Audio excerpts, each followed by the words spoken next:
Welcome back to the Daily Nugget, daily property insights. One topic, 20 minutes or less, 7 days a week. Myself, Lotze, and today joined by Jono, Frankle, property investor and a cash flow specialist. Jono, question for you today. What is gross yield and how to calculate it? Gross yield is a really important calculation to have. But at the end of the day, it's an indicative calculation that you can see as to how strong a property is rent compared to the value of it or the purchase price. So basically the calculation is worked out by taking your annual rent divided by your purchase price is going to give you your gross yield. Now, the thing about gross yield is that it doesn't take into account any expenses. So it very much is an indicative percentage that you can use to see how strong the rent is compared to how much how much the purchase price of the property was. Yeah, and this is normally a percentage people would see advertised online for an investment of, hey, it's 5% gross yield, it's 7% gross yield, and it's 9% gross yield. And like you said, it's a very primitive way to look simply to see if the property could be potentially a really good investment. But one of the biggest things we learn as a property investor, and I've learned through my journey, is that yes, the property could say it's 8, 9, or 10%.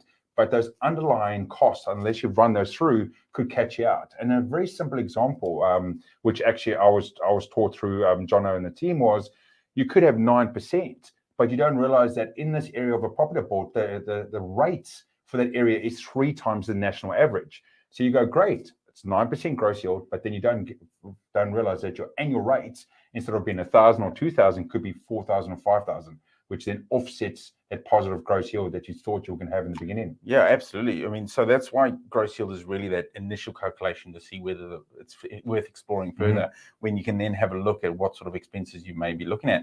I mean, take, for example, a boarding house. You might have a great gross yield, which is a double-figure gross yield, but then you've got a lot of it expenses attached to it. You may even be looking to, cover the internet, cover the power as part of it, and suddenly your gross yield might look pretty, but the cash flow number might not look so good. So it's very important to use as your initial calculation and then go and investigate further from there.